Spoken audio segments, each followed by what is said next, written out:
Shalom, Nawathan, Kol Haloyim, La Yahweh Bahashem, Yahweh Shai Bahashem, Rachakadash, giving all praise and glory to Yahweh Bahashem, Yahweh Shai Bahashem, Rachakadash.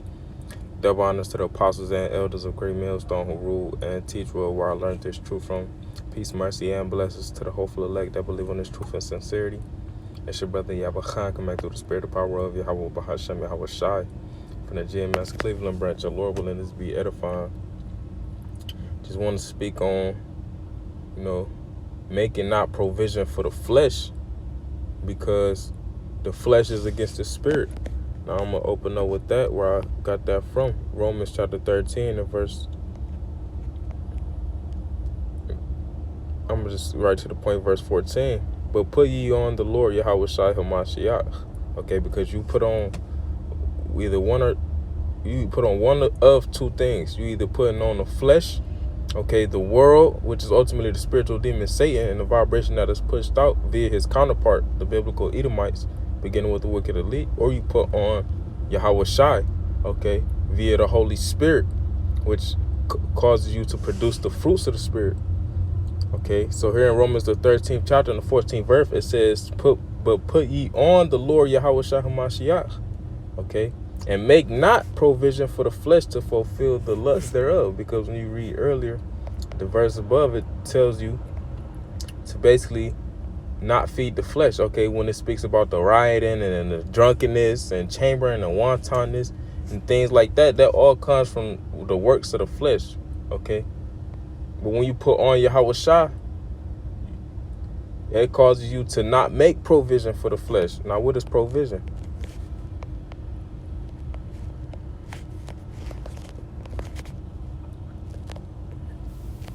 Strong's G 4307. Pranoia. Pranoia. Pranoia. Okay, pranoia says forethought. Okay. Providential care, to make provision for a thing. Okay. Care or supply. So basically, when you plan to feed the flesh prior to you doing it, that's you making provision. Okay. Let's hold on. Let's get a little more on that word. Let's go to the etymology. Provision, foresight, prudence, care, of providing beforehand, action of arranging in advance. Instead of arranging, okay, for you to get together with fellow believers, Akim or whatever the case may be, instead of you arranging, doing a lesson, studying, reading, you arranging, okay, to go chase a bitch. Okay, you arranging to feed the flesh, to go get drunk and hang out at the bar or go to the club, whatever the case may be. Okay, why? Because you making provision for the flesh. Okay, but when we put on Yahweh Shai Hamashiach, when we put on the Holy Spirit, okay, we cancel out the provision for the flesh. We start to not care, okay, what the flesh may desire, because we more tapped into the Spirit. Now let's go from there to Galatians the 5th chapter. Galatians chapter 5 verse 16. This I say then, walk in the Spirit, you see, and ye shall not fulfill the lust of the flesh. Let's read this in the NLT, Galatians 5 and 16. So I say, let the Holy Spirit guide your lives. And that's the thing. The Holy Spirit works on our minds and puts thoughts in our minds. And when we act on them, of course, they become actions. But if you neglecting those thoughts, you start to grieve the Holy Spirit, okay, because you're not letting it guide you. Okay, let's go from there real quick to Ephesians, the 4th chapter, and the 30th verse. And grieve not the Holy Spirit of the Most High, whereby ye are sealed unto the day of redemption. Let's read that NLT. And do not bring sorrow to the Most High's Holy Spirit by the way you live. Remember, he has identified you as his own, guaranteeing that you will be saved on the day of redemption. So us having the Holy Spirit to guide us, that's a sign that we very well could be saved when Yahweh Shai returns. Okay, but once you start to grieve it, it's like it. Once you start to do things contrary to what the Spirit is telling you to do, you start to grieve the Holy Spirit to the point where the Lord may stop sending it to you. That's why Psalms 51 and 11 is so important. Okay, and if you sincerely putting up that prayer, simultaneously you must be applying the Spirit, applying the scriptures. But let's go back to Galatians the 5th chapter In verse 16 again. This I say then, walk in the spirit, ye shall not fulfill the lust of the flesh. Okay. Verse 17, for the flesh lusteth against the spirit. You see, that's why it's so important to not be arranging things to do in the flesh. Okay, with balance, of course. But you want to give way more time to the spirit than you do to the flesh. So it says, for the flesh lusteth against the spirit, and the spirit against the flesh, and these are contrary to one to the other, so that ye cannot do the things that ye would. Because sometimes we in the flesh at the end of the day, so sometimes you end up doing things of the flesh. You know, but speaking to myself first and foremost, we must try our best to walk in the spirit. Okay, verse 18. But if ye be led of the spirit, ye are not under the law, because those that's of the flesh, those are the ones that the law will condemn, because they will be doing things that the flesh desires, and the flesh desires to do things contrary to the law, sleeping with another man's woman. Okay, eating abominable foods. Okay, envying, coveting, and so on and so forth. Verse 19, now the works of the flesh are manifest, which are these. Now I was about to give you the things that the flesh desires to do, that the flesh will, that following the flesh will result in ultimately. It says adultery, you see, fornication, uncleanness, lasciviousness, idolatry, witchcraft, hatred, variance, emulations, wrath, strife, seditions, heresies, envyings, murders, drunkenness, revelings, and such like.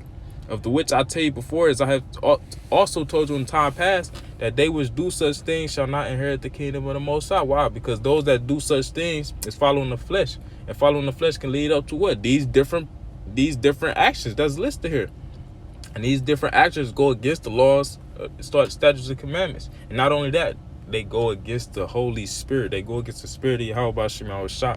That's why he said, they that do such things will not inherit the kingdom. Okay.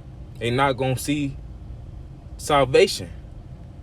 Verse 22, but the fruit of the Spirit is love, okay, joy, peace, long-suffering, gentleness, goodness, faith, meekness, temperance. Against such there is no law, okay? Because when you're doing these things, you can't. There's no law that can condemn you. Ain't no law that's going to condemn you for showing forth brotherly love. A brother need a ride, you give him a ride. Ain't no law that's going to condemn you for that.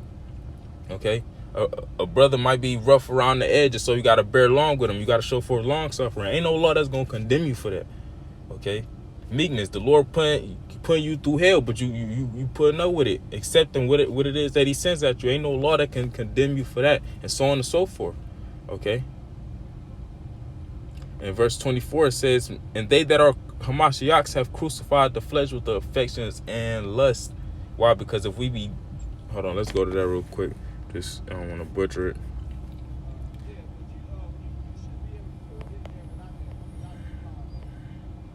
Salakia, I believe it's in Romans the 6th chapter. Bear with me, Baba Goshai. Yep, Romans chapter 6 and verse 3. Know ye not that so many of us as were baptized into Yahweh Shah HaMashiach were baptized into his death? Therefore we are buried with him by baptism into death, that like as Hamashiach was raised up from the dead by the glory of the Father, even so we also should walk in newness of life. You see, because we supposed to have crucified the flesh, okay? Just as Yahweh Shah's actual flesh was crucified, well, that's symbolic for us, okay? As I just read, once we come into this truth, we crucify the flesh as well, as right along with the affections and the lust. The things that the flesh want to do, guess what? We dead to that. Okay, we now walking in newness of life. We seeing what the Spirit wants us to do. Okay,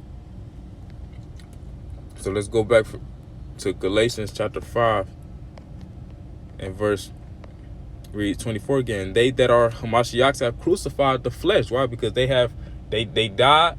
Okay, just as Yahweh Shah died, and they rose just as Yahweh Shah rose. Therefore, they are walking in newness of life.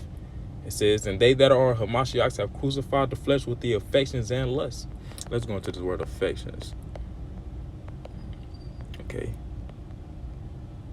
It says, that which one suffers or has suffered externally a suffering, misfortune, calamity, evil affliction of the sufferings of Hamashiach. Also the afflictions. Hold on, let's go down here. It says an emotion. Hold on, it says an emotion or influence, and that's the point. The emotions that come with the flesh, the influences that come with the flesh, we put that off on a daily basis, because the crucifixion of Yahweh Shai, we bear it daily. Okay? So it says, verse 25, if we live in the Spirit, let us also walk in the Spirit. Now I'm gonna close out with this. Let's 1 Peter chapter 2. This is something quick. Lord willing, it's edifying. In verse 11, dearly beloved, I beseech you as strangers and pilgrims, abstain from fleshly lusts which war against the soul. You see, abstain. Let's look at this word, abstain. Strong's G 567. Apechamai. Apechamai. Thayer's Lexicon. Apecho. It says apechamai, to hold oneself off, refrain, abstain. Okay, to hold oneself off from what? The flesh and the things that the flesh may desire.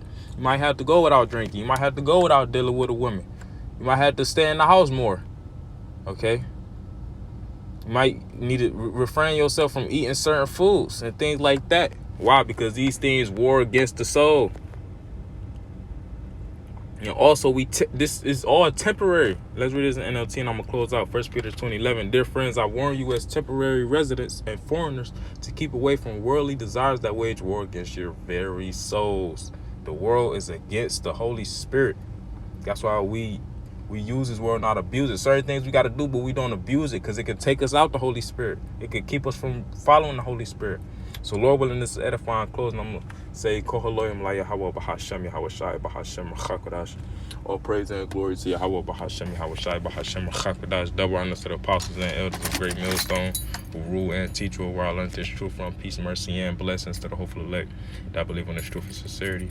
Till next time I say, Kwam Yasha Allah, Wama Wafla Papa, Shalom.